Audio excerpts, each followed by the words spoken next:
Hello, let's talk about performance technology and video analysis. So for this video, we're gonna just quickly chat about some of technologies available there to analyze performance in sports, different type of sports, different type of sensors. And then we're gonna to talk about kinematics and video analysis. So sports technology, you might be very familiar with lots of technologies that I am not familiar because someone that works in the field hands-on every day, you are hopefully constantly looking for and search for new technology that you can use to track, analyze, and very specific for your sport. And as we know, these technologies, they need to be smaller and light, so they're small sensors and GPSs or apps that can put on your pocket, and they need to provide some real-time information. So you need to be able to check what's going on with the athlete, what's going on with the status, the speed or hydration levels, everything real time, so you can provide a real-time feedback that also can be done through these technologies and apps. So you can show a correction, you can share results, and you can just analyze data from your phone real time and provide feedback.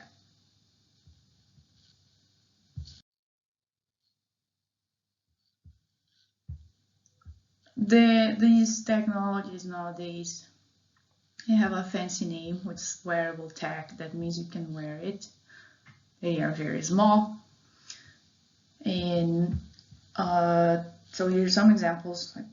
Again, you might know several different ones, but the most popular ones, all these smartwatches and tiny GPS, they can track your sleep, your nutrition, your fitness status. They can estimate your VO2 max.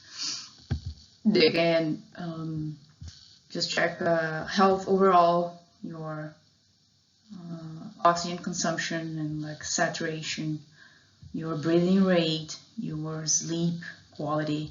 Some of them, they can also analyze the way we walk and run, and then provide a real-time feedback on the foot position and strike type, and also between right and left limbs you can see some asymmetries, which is very useful to prevent injuries. So right away you can check some imperfections, some overpronation, or some pressure points, and you can correct before going for another day of training, before going to a competition, and before getting any type of injuries. So these are very helpful technologies nowadays, not only related to performance, but also to injury prevention. Here is an overview of some technologies that can be applied for different specific situations in sports. For example, for a team sport, the volume that needs to be tracked or covered is bigger, even indoor or outdoor, like basketball, volleyball, soccer is a big volume, while individual sport, it's focused on the individual, so technology is more more specific to analyze technique and individual's parameters.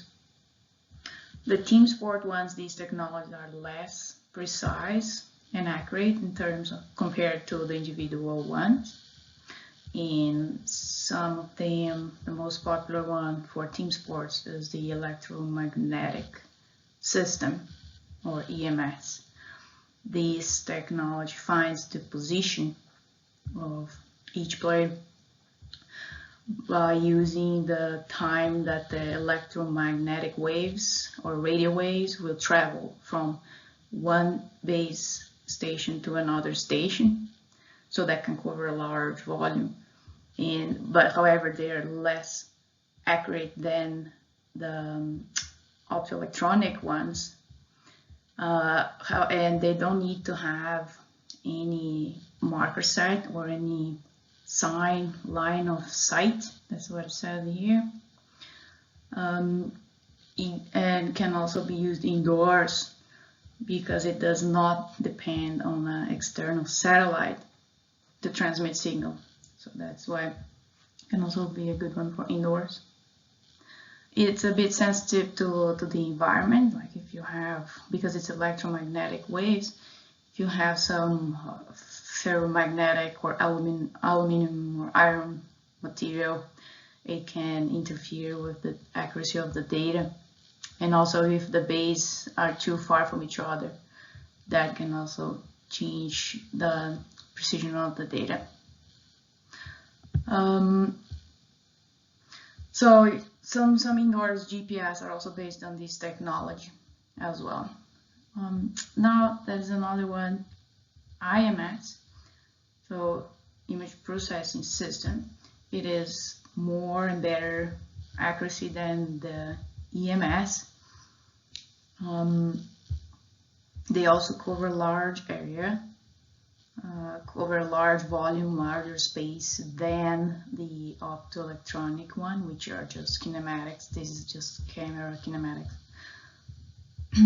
However, this type of image processing, it requires very sophisticated algorithms like artificial intelligence, because it's a markless tracking, so it tracks movement without having the necessity of having a marker site. So because of that, it gets some sophisticated algorithm, and that's a bit more complicated to analyze the data and also to use this technology. OMS, those are kinematic cameras, so they are very, very accurate. They only cover a smaller volume, like here there's some examples of sports that can use this technology. They do require a line of sight, which is tracker marker sets. Sunlight will interfere if you have anything shiny on the clothes or shiny on shoes. That's also going to interfere with the analysis. So they are indoor, and also some indoor GPS also utilize OMS technology. And the last one, inertial measurement unit or inertial sensor. These ones are the most popular ones used nowadays, and they can be used outdoor, and they're very, very small, and accuracy is not bad, so it's really good in terms of accuracy. They sometimes they have an accelerometer and a gyroscope built into the sensor, and some of them also have a magnetometer, which tells the position, gravitational forces, and velocity and orientation of the device, orientation of the limbs. They're very, very mobile. Also, they can be used for fast movement, so they have a very good frequency rate, and they have good filters, good algorithms built in as well.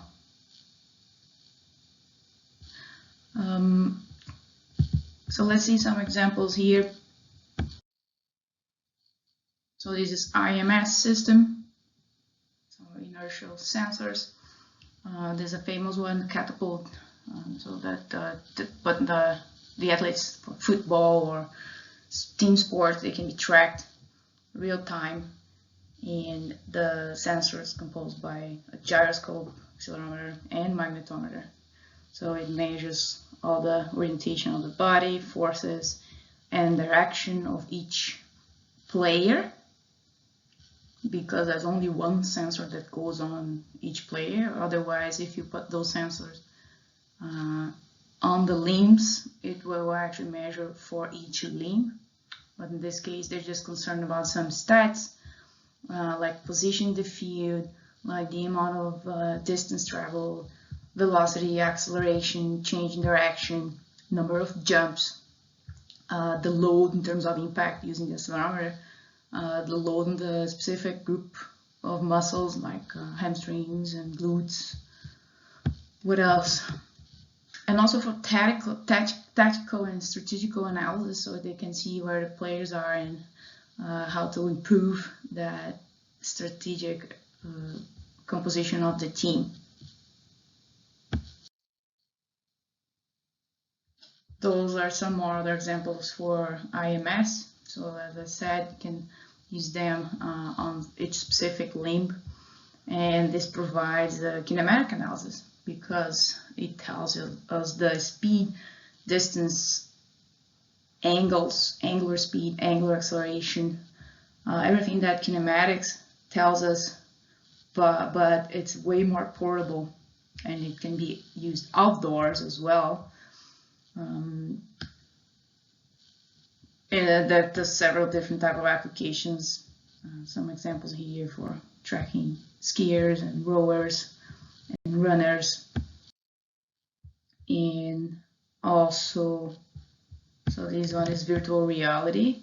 So it's a different technology that's also becoming really popular, where the athletes can also have a strategical, tactical type of performance analyzed, and also the position of the limbs in space. So here with the sensors on the leg and the virtual reality glasses, they can practice some drills like kicking a virtual imaginary ball, performing some drills, and that imaginary ball, the athletes are actually seeing it. The same for the hockey one, so they're seeing the net, and they're seeing the opponents, and they're seeing the ball. So that can be done anywhere in a small room, small space.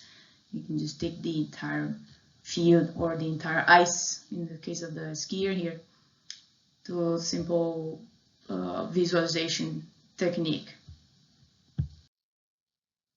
Other sensors, so these ones, I found these ones really interesting.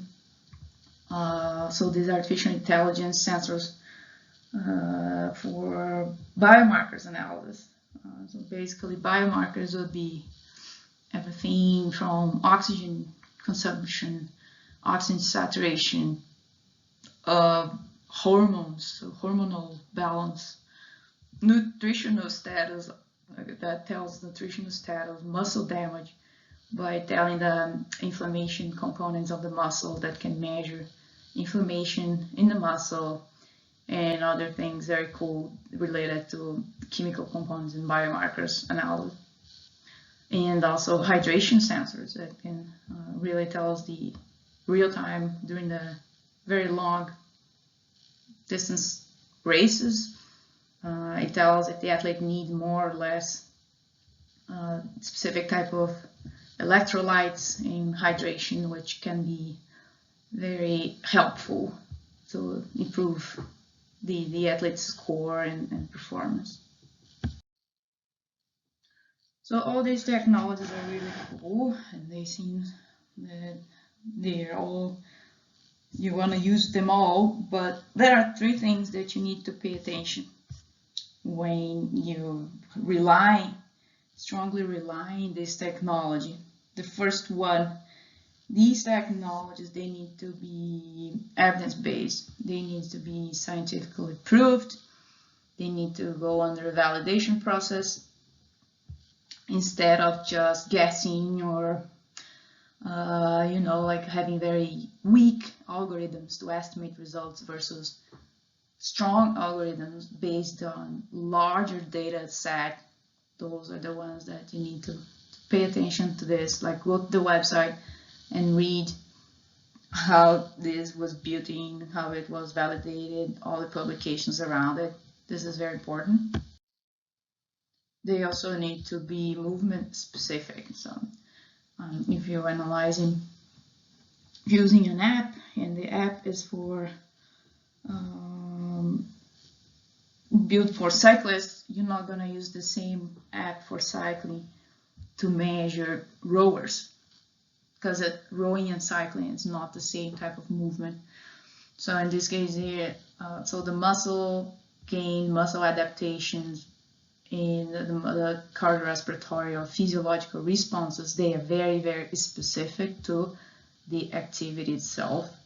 So you want to have an app that is very specific for what you want to measure, like jumping, like this example here, to measure power during lifting, and skating. So this one is very specific. It mimics skating instead of doing something else.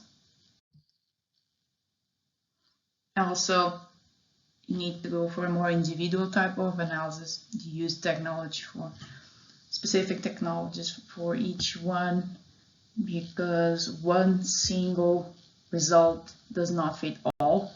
So if you have a heart rate of 155, that corresponds to an aerobic threshold for one athlete. 155 will not correspond to a threshold for another athlete, for a different athlete. So you don't take the same technique and the same kinematic patterns, because the athletes still have different biotype, different strength, different range of motion, and it's going to be very specific and individualized for each athlete. Analyzing the movement. So this one, again, it is a technology, sports technology, and nowadays it's becoming more and more accessible to anyone. Have free apps or like different variety of kinematic softwares that are available. And what it does, it analyzes kinematics, analyze the movement, which corresponds to velocity, position, acceleration, angle, coordination. You can measure power, you can measure potential energy, you can measure kinetic energy, you can measure angular momentum, or a variety of things using this technique. So it's like a lot. 2 dimensions or 3 dimensions. So the 2D is involving one single camera, and 2 dimensions like 2 planes of motion, and 3D involves 3 planes of motion, like frontal, sagittal, and transversal. Inertial sensors, as I commented before, also can be used for movement analysis. However, inertial sensors and 3D kinematics, they're very expensive, and if you really want to have this is the state of type of analysis, which is a 3D kinematics. These are 7 cameras, high-speed cameras, 1,000 frames per second, and several markers set on the body. That's over 53 markers over the glue on the body, plus a force plate right there for the athlete, so you can have an overview of kinetics and kinematics of forces and movement at the same time.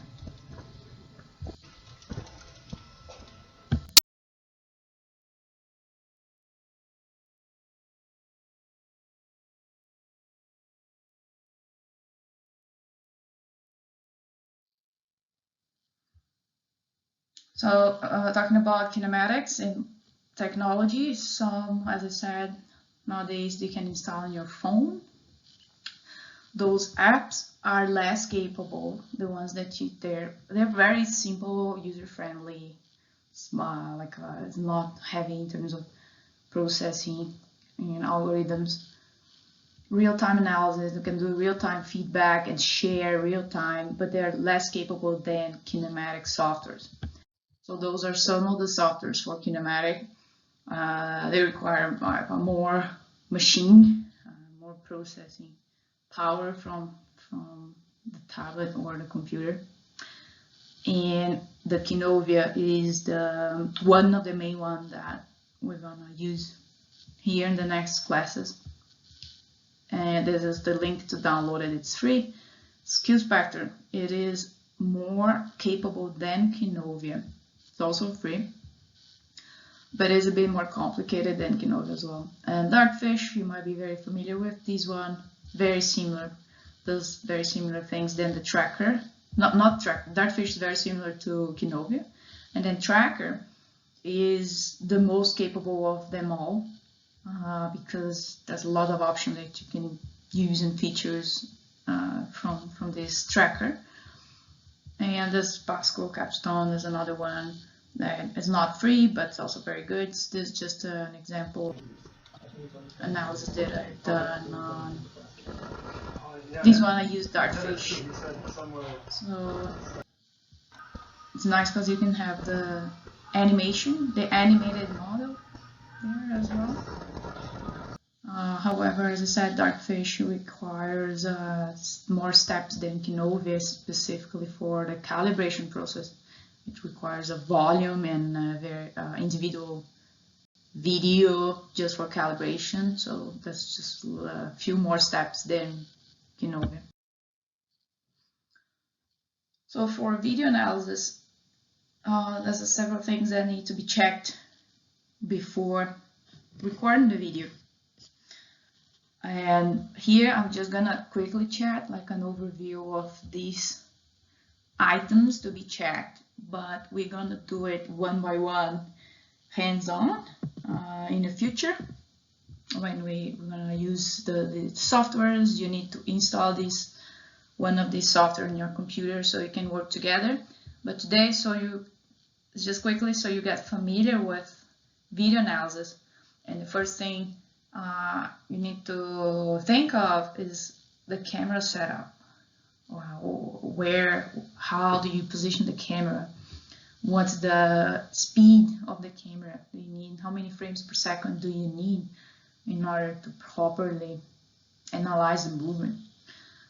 So basically, tripods are essential, and the alignment, like the camera being positioned in the middle, like the movement happening in the middle of the screen, is also something very important.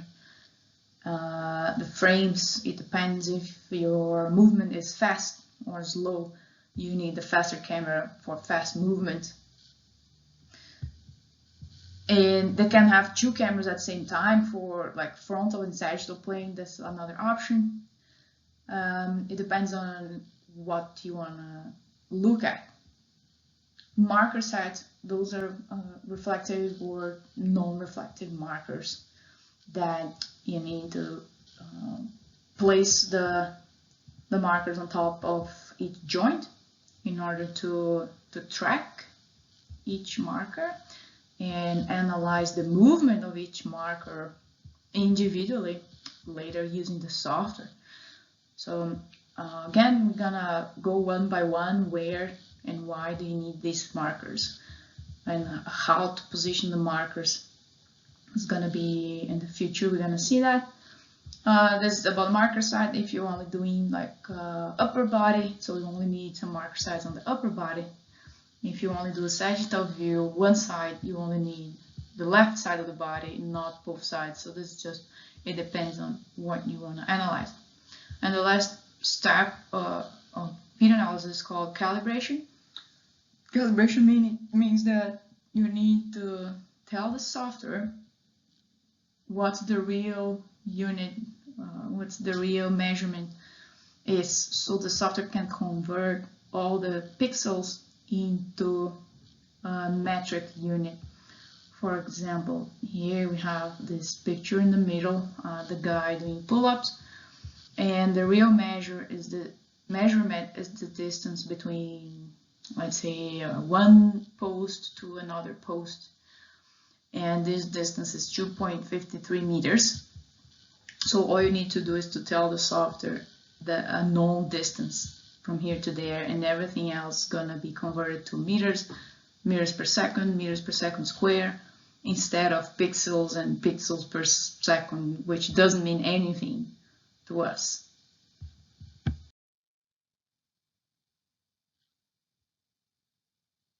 Then next things that you need to really look at, maybe do some search in the literature in order to determine the main phase of the movement that you want to analyze. So some movement that can be very complicated, like this student here, she's just throwing the baseball, pitching, and it's a very complicated movement. Has several phases, also different planes of motion. The movement does not happen on sagittal or frontal. It's a combination of sagittal, frontal, and rotational transversal plane. But if you just go for like rowing, it's a bit easier. So you can determine like 3 or 4 phases, from beginning to the driving phase to the recovery phase. So that really depends on how deep you want to go, how deep you want to analyze the movement. Then you need more phases. And the next thing is to determine what to measure. What do you want to see here? Do you want to check angular speed? Do you want to check center of gravity? Do you want to check, let's say, impulse? That means that you need to work on your deterministic model. You really need to define which phase or which factors that are influencing the performance, which ones are the most important ones, or which ones do you really want to understand better, and just determine this before going for the analysis. You can also check the principles, which are the factors that will be included in your deterministic model. So they're also called principles or factors, it's the same thing. And so the principles are, some of them are here, listed here, as you already know. So I need to check which ones are important for the movement, for performance.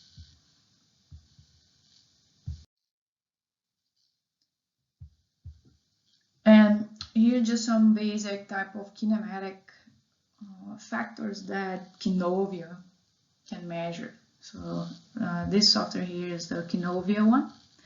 And it can measure angle, so the position of the joint. We will do this together.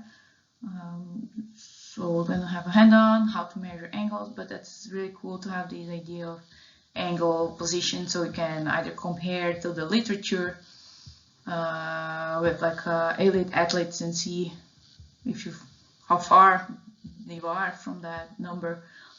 Also, you can have an idea of force-length relationship. It depends on which phase of movement you're analyzing this angle. So if it was the beginning or the middle of the driving phase, and you see like a 90 degrees at the beginning, then you can have an idea of how strong that position can be just by checking the amount of angle and the amount of stretching on that muscle.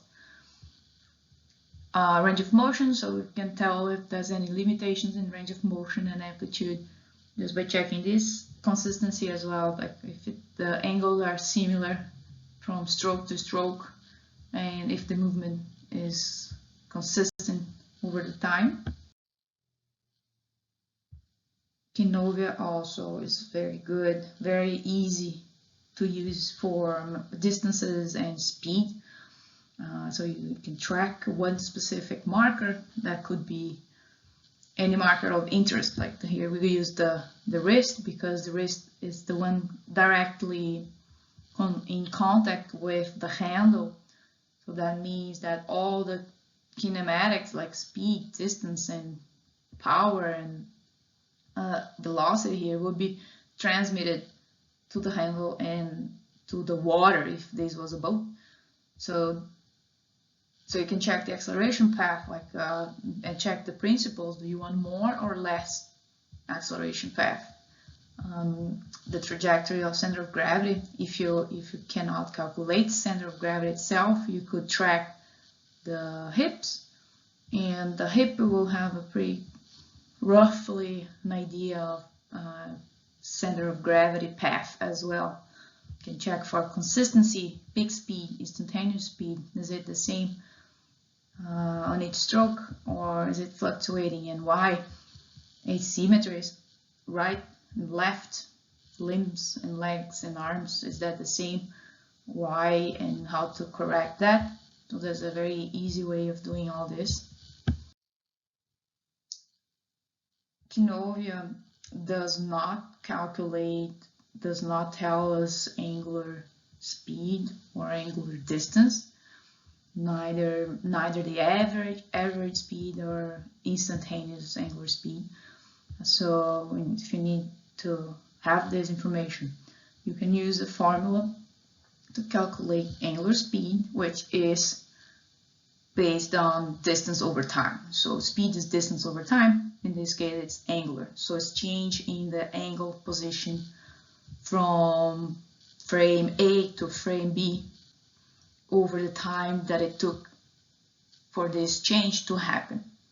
So in this case here, we have the change in position, 165 minus 45, over the difference in time from here to there, which is 1.01 seconds. And then you can manually calculate the average angular speed. Tracker is a bit more capable than Kinovia. So it can do everything that you can do on Kinovia, plus instantaneous angular speed. Like just track you can track the markers. That if you want to check the elbow angular speed, you just track those markers, and it's going to provide and plot for you the graphic of position. So in this case, use position. You can see right there. It can plot like real-time plotting. Kinovia does not show you the graphs. Also, you can select to see the vectors. So if you're talking about velocity or acceleration, it is a vector, and then if you click on that vector over there on the top screen, it will show where they are pointing at and where the resultant vector is. So the composition of y and x is called resultant vector, and it points you where this vector is pointing at. Auto track relative angle, so that's the same. This is actually this graphic shown on the picture here. It's just tracking the position of the joint, instantaneous, frame by frame. And you can build functions like it does already have a lot of functions built in to calculate different kinematic factors. But if you wanna, for example, know about potential energy or work or impulse, you can build this formula into the software, and it will speed up the results frame by frame and plot it for you. So this is very, very cool. So if you use either Kinovia or Tracker, you can also calculate the center of gravity precisely, a very good precise position. It will require a full body marker set though. Marker set, like here you can see marker sets over the body, and there's also there's a Excel spreadsheet, Excel template that you will have access to it, and we're gonna do it together. But again, center of gravity is one of the most important biomechanical principles that it requires attention, and you should definitely include in your deterministic model that can make a huge difference in performance. And other biomechanical factors that can also estimate using kinematics. For example, here in this picture, I am kind of estimating the torque. So external torque, the torque at the lumbar joint. So the lower spine here, that's the pivot point, the fulcrum. Then you have a force that's being generated by the muscles, and a force that it is the resistance, which it will be the water, if this wasn't the water.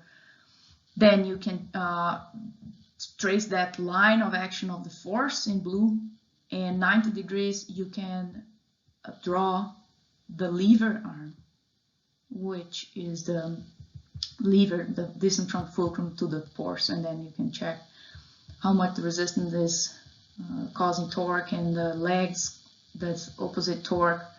And if you want to Also consider that you have a back extensor muscle here that's gonna cause extension against the resistance, and if you want more participation of back extensors, like multifidus and other muscles here, you can increase the yellow line by raising the handle, for example, higher up to the height of your chest.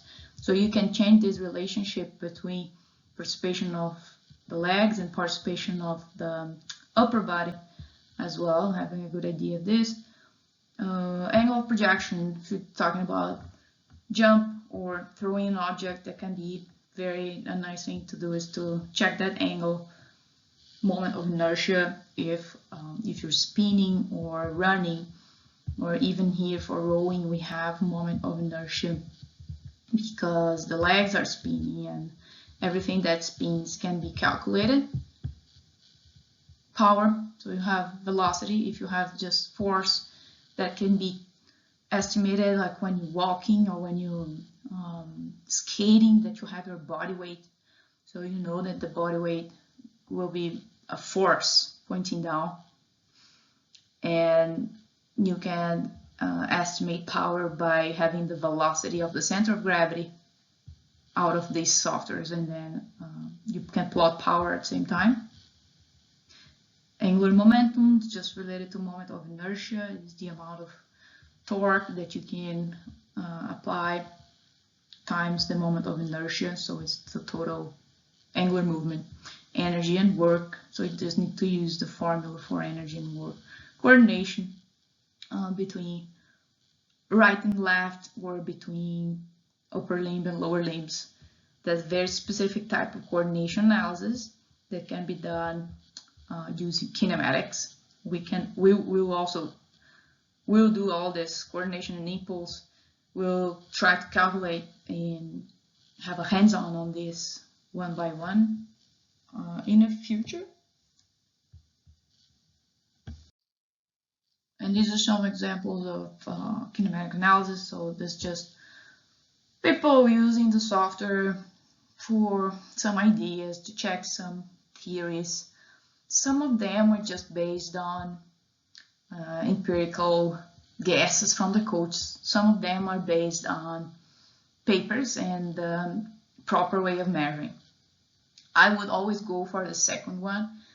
Just if you want to check the angle of the hips, for example, you need to first go and look for it, how to properly measure the angle of the hips in the literature for that specific movement. So then you measure and you can compare the results that you find with real results and with the literature.